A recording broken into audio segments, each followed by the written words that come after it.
Right, Matthew, this is my driver history right here. Wow. I've been on eBay. Is that still a thing? Yeah, I know, I've been on for years. So I used the wooden wood, not this one, because I can't even remember what one I used, but yeah. I used the wooden wood. Mm-hmm. I didn't start with a Taylormade burner, but this is the first driver like I aspired to and got. Yeah. Like these were, everyone had these. So I actually went like here, went back to that, and then went back to that. Yeah. So I flicked a bit. Then Callaway changed the world. Revolutionised. Warbird sole, no hosel. Yeah. As an amateur, this driver really blew me away. So I'll be interested to see what the difference is between the step between the older one and newer one. Yeah.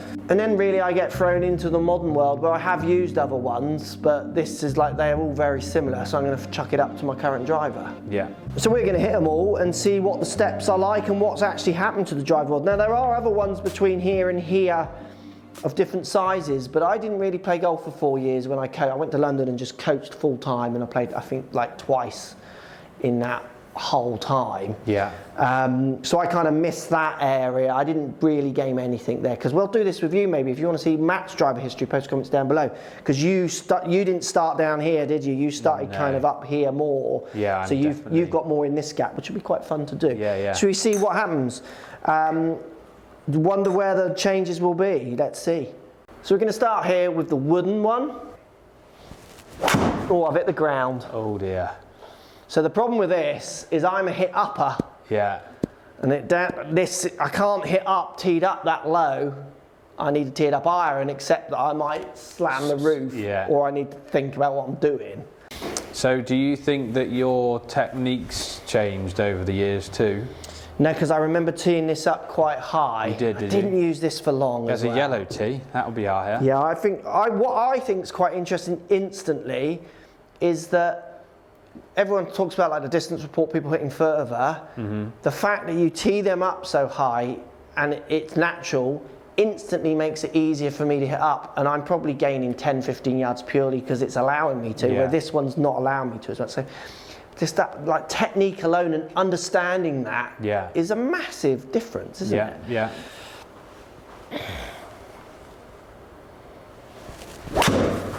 So that's going to be low and cutty, but decent, because I'm not trying to sweep up at that at all. God, look at that. So that's measurable. Oh my. I've gone a slightly higher tee. Slightly higher, yeah. And I've ripped that. Oh, that's a ripper. Yeah, I hit that nice. Feels great. It feels like the Maverick. It does. It's that like wooden sound. Well, it is wooden, isn't it? I'm sticking at the yellow, Matthew. I think that's a good shout. Yeah. Stick at the yellow. Struggling to get these off the deck as well, wouldn't you? Try to do it that hard. Need some speed off the deck, wouldn't you? That's not bad. I think there's some measurables in there. Should we jump up before we look at the numbers though to the next club? Yeah. So I jumped to the burner after the wood. Same length in these clubs. Similar size heads. You had feelings that metal was stronger than wood. That was always talked about in the golf clubs. You've got to remember these times. This was all folk stories around this time of golf. I mean, it still is, unfortunately. Those folk stories still are there now, which is so frustrating when we know what is going on. Yeah, so you would think like it's going to come off faster, those kind of things, it's metal. And I wonder if did this change happen because of manufacturing and business decisions? So a company, Taylormade, come along, unless we make them out of wood, we can produce this many, it's so much cheaper, but we can still sell them up there, bang. Because I'm not seeing much of it, apart from the metal, there's no advantage, is there? No. It is interesting, isn't it? They've not able to make it longer. Like, did the manufacturers just have the secrets and not let anyone know them? There were no secrets this time. When this was released, I don't think. No. This was just about making a golf club like a golf club. Yeah. It wasn't, I think, until. Surely it was, post comments down below, wasn't this wasn't the burner, wasn't this the driver that launched this company? Isn't the burner the club?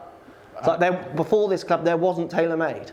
I honestly don't know. Post comments. I'm guessing there wasn't, but I don't know. The driver with these little holes, dimples around the side, That's what everyone wanted. The driver with the dimples around the side. So they were copy on copy on copy on this. Do you think, was that to do with aerodynamics? Where's the wing? There was a lot of speed slots there. It's fair to say this one could do with a new grip. Have you changed the club, sir? Yes. Here we go. Will this be longer? It's a very different sound, very different height. And we'll be interested to see smashes and ball speeds if they increase. So I met the guy who was Taylormade, who was this club. Oh, really? Once, yeah, at a tour event. Just by accident, we just were chatting in a tour truck. And we just got chatting and he was like, really nice guy, older guy, obviously was wealthy, knew everything but hadn't been on a tour truck for a while. You know, you could see that he was known. Yeah.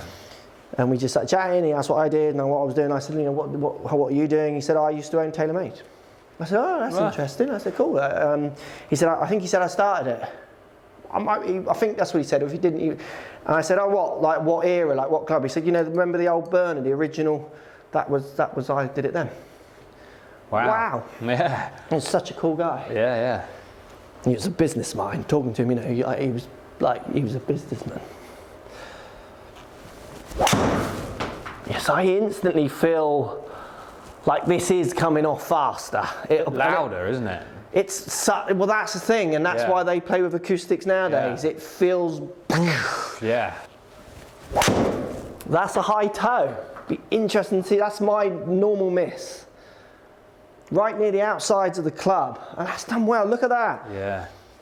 Can you see that? No. He's there. Yeah, there it is. You can see it there. It's there. Yeah, you can see that now. That did well. I mean, that's meant to be rubbish from there, isn't it? Which one's further? The metal one sounded. It sounded further. Doesn't it? Like bigger. If that's a thing to say. So if you've got a wobbly at the start. Yeah, well I duffed it, didn't I? Let's disable.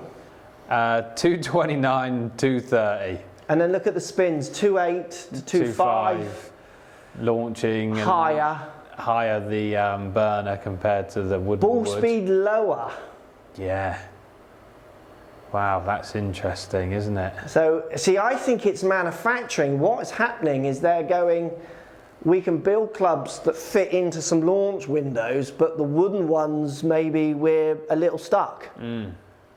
It's hard, or it takes so long if someone wants different lofts, where from a mould, which I presume this is, 10.5, 11.5, and it's relatively accurate, because I'm not seeing anything different there apart from I'm getting better launch conditions from the metal for no reason apart from possibly strike. Because do you think that, like, you look at the bottom of that, has it got a degree on the bottom? This is 10.5. It is it? This is 10, but it has nothing on it. Someone in the comments said they were 10. I had one, they were 10. Did they have options, do you think, both of those? These definitely had options, because I remember having a 10, and then some people are like, I remember people having 7.5s in this. Right. The real fast guys. Yeah. So I just think, I don't think there's enough, look at it, it's a yard in differences, and there's so much more to get out of the, if you could custom the wooden one. Yeah, launch it higher. You're going further, aren't you? You've got 5 mile-an-hour ball speed more. Yeah. So I think it's business has stepped in. So this is cute golf. This is people in pro shops making them, selling them, people in those huts up in Scotland, and then America or whatever countries come along and go, we can get these made in China, or we can get these mass produced wherever they get them mass produced. Yeah. We can be a bit more accurate, give more options. See you later. What about the ball as well? Yeah, you got.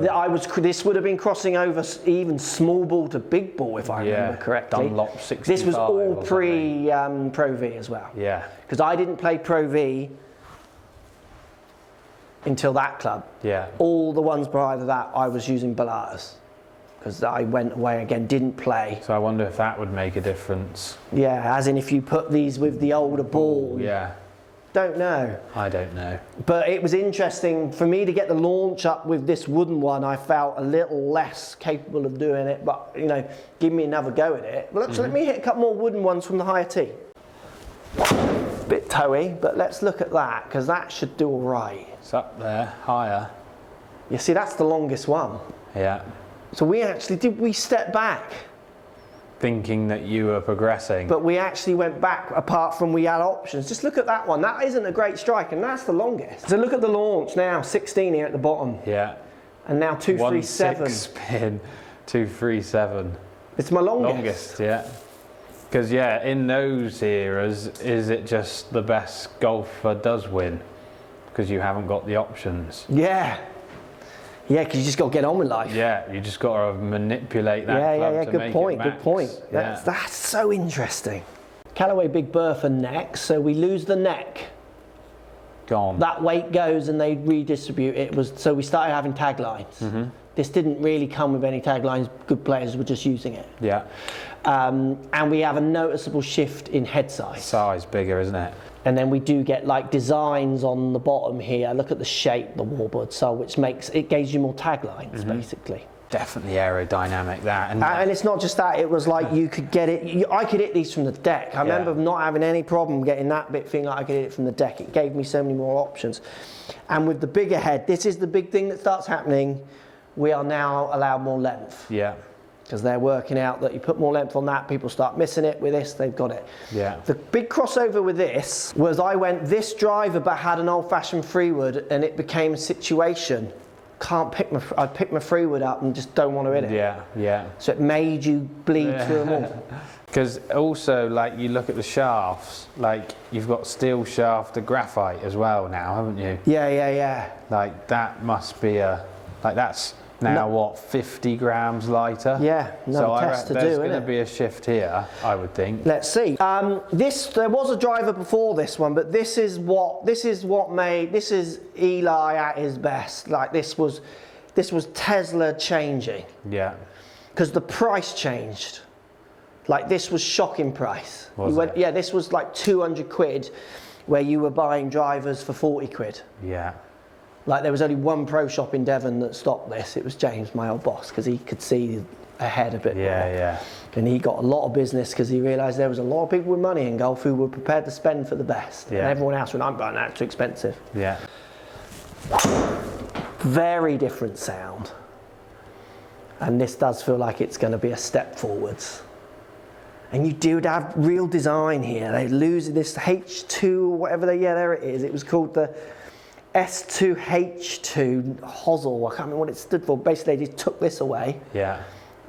That's weight, and they put it back here and made it bigger. So clever. God, that sounds different, doesn't it? Well, I think we're more into the modern sound. Yeah. Oh my. Yeah. We're not far off where we are now with this. So that's a fin. So you do feel that with the other club, and that's falling back into the pack. I want to hit one more with this because I think I've got more in me. I just think it's so interesting, like from innovation wise, that launch monitors are a massive one, and now like I'm just looking at numbers and thinking, well, if you want to get more of that, you need to do this. Yeah. So it's in there, isn't it? Might turn too much, that. Look, it's a dipper. Dippy one, yeah. Let's have a look at those then. A bit of a mixed bag from my strikes. Yeah. Numbers. So we're going to deselect the last one there. See, if you deselect the 226 as well, I mean, we can put it back in, but look, you start seeing potential. 250. 7, yeah. You know, it doesn't matter how far I'm hitting the ball and with what ball, all of a sudden there is a 20-yard difference. Someone's going, you buy this, there's 20 yards. Yeah. As a young player wanting to be a player, you know, I was playing county golf at this point. Bang, 20 yards overnight. Give me that. If someone has not got it, I've won. Yeah. I've got an advantage at least. Yeah. 2000 spin still good, launching still good. Yeah. Like ball speed now up another 5 miles an hour. Yeah. So I honestly think if you put this club in a modern day length shaft, subject to strike, which is debatable because you've got the smaller head, I honestly think this will go as fast as anything. Very close. If you put, because I'm getting on decent hits with deselects, and you obviously you can put the deselects back in and say, look, there's your problem. And I'm not disputing that. Like the smaller head, so you're not having to deselect anything like that with my big-headed driver, am I? No. Like I don't know what your normal ball speed is. 150 is my top end and 150 something. 146 is the 150. That's good, isn't it? So you give me an extra inch or whatever length. Yeah. I honestly think this will go as far as a modern driver, but I would always choose a modern. Yeah. Or it would be very close. Yeah. That was a jump forward, wasn't it? Yeah. Like you can see where maybe the 10 yards further comes from. Yeah. Well, now yeah, it's the and that wasn't advertised real, like that. And I remember, I don't remember these being advertised. I just remember them having things about them. Yeah. Where clubs before just been is a club. Yeah. So we're going to go great big Bertha now, and I made this step. So I went to what was called a Hippo Tour event at the time with this. Played in the practice round with old Howler, who was on the European Tour at the time, but there wasn't an event that week, so he come and played in the Hippo Tour event. He had one of these, hit one on whatever hole it was, and I was like, wow, that is such a higher, further. Went home, bought one straight away. So let's see if that was real or I just ripped that one. Noticeable difference, I went to 7.5 loft in this. Did you? This is the head I had, didn't have this sharp at 7.5, where I would have been much more 9 in this. Yeah. Bigger head, again, you're going to see the TI change, and I'm now starting to become who I am now more, as people know me. Yeah. So I'm going to have a go on the TI I would use now. I think it's a bit high, but I reckon I can do it. And I just think it's so interesting as I do this myself, just to see my brain as a young golfer just changing to try and get the best out of what you're putting in my hand.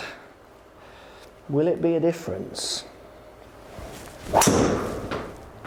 Again, it's the high-pitched titanium ting. So this is titanium as well. That wasn't a great strike. This is titanium. This one wasn't. Okay. This was what I first remember. This is when titanium became a thing. It's titanium, it's titanium. Yeah, yeah. And you hear it in the sound. Yeah, that's totally tingy, isn't it? No, I ain't coming back on that swing. Leaky. Very leaky. Cool. But look at the potential on a leaky one. This is a step forward, isn't it? Here we go. I think that maybe the burner to Big Bertha's the biggest jump. Yeah, burner to great big, or burner to that if you were going in your line. Yeah. And arguably wood to the burner backwards was quite a jump, wasn't it? Yeah. That's the one. That's got to be. That's a liner. Oh, it's an arrow ball. Yeah. Oh, look how much. word. That's what I saw in the practice round. Yeah. I played with a guy called Ben Sandra. Hi Ben, if you're still watching. He doesn't play that much. He's a really good player at the time. And David, and like Ben knew my golf a lot, and he was like, what? Yeah. Like he properly was like, that's different. Yeah. The other fantastic story from that event is we were going down 18. Oh, what are you playing next week, David? And he was going to the Spanish or something. And Ben said something like, oh, what's it like on the European tour then? And what's it really like? He said, you know what? He said, it's really odd. He said, it's no different to what we play. So for the amateur stuff we play. Yeah. He said, but you turn up, you play, and then about 2 weeks later, they put a check in your account. That's what he said. I remember driving home, going to Ben, you just turn up, we'll put a check in your account. Because David was like that. He wasn't a practicer, he was just good. Yeah. He was just good. Like he didn't see it as anything different. Oh, and then 5 years later, just playing in the Ryder Cup. Oh, God. Get on. I'm not. I'm teaching Mrs. Miggins how to get out of the bunker still. Yeah. She still hasn't made it. That lip just doesn't get any easier to get over, does it? Shall we look? I think that's a jump forwards, and there were some duffers in there. You might only have 2 to select. So GBB at the bottom, 250, 247, but you do have a 261er in there and a 257. That's the short the potential. Ball, I would say ball. 259, you're 12 yards up now again. So this is with deselected ones. So we deselected on the Big Bertha and the Great Big Bertha. So I did see differences, and look at the peak height. Yeah, 34. You said it went higher and out there. Spinning still the same. It's interesting, isn't it, that the spin has been within 300 revs on everything. That was a jump, wasn't it? Yeah. But I honestly think I could get, I mean, do you reckon I could get a 270 out of this? I still think that that's the biggest jump there. Look. There's 17 yards there between Burner and Big Bertha. Yeah, it was a big jump. And you can't really deselect any of them. They're all decent. Yeah. So let's move it up to my current then. But I mean, you just see more and more potential as it goes, isn't you? And I think as well, just imagine working in these companies. It must have been so exciting. It must have been fun at this sort of time, because you are changing stuff. You're like going, hang on, this titanium's really light, guys, and really strong. Yeah. We can make this bigger.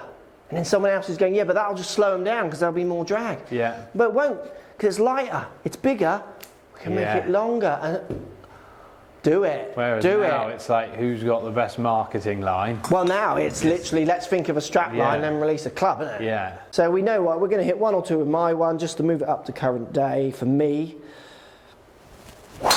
Like, I know there's stops between, we don't need any more. That is a shot. There you go. That's just a shot. Done. Line ball, thanks. Again, you see it just moving on again.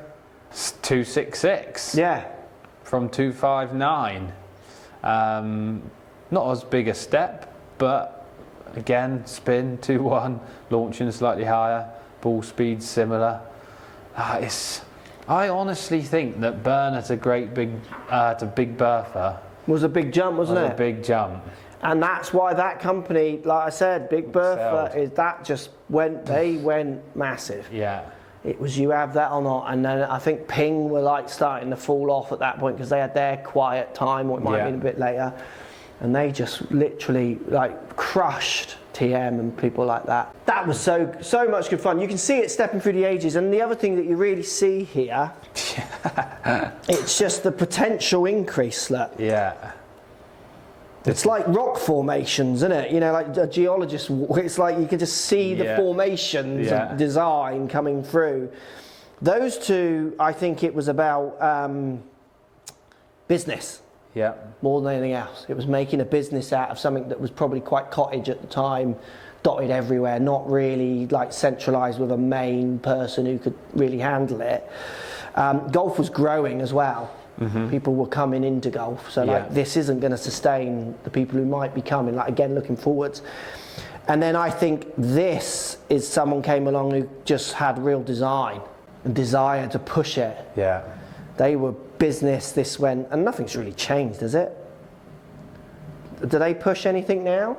No. It's business, isn't it? Yeah. I don't think anyone really pushes it now, arguably, but the heritage in this massive. It's huge. It's huge. That was a big old jump. There we go. Wow. Which driver did you jump in on?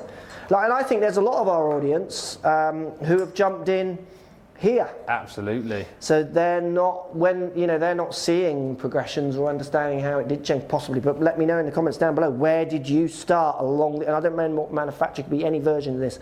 Which side did you start? I'd love to hear. And think which was the biggest driver that made a difference to your game. Because as Matt's saying, I saw it as that one, but you're seeing it that to that, aren't you? I am in the numbers, totally. Absolutely.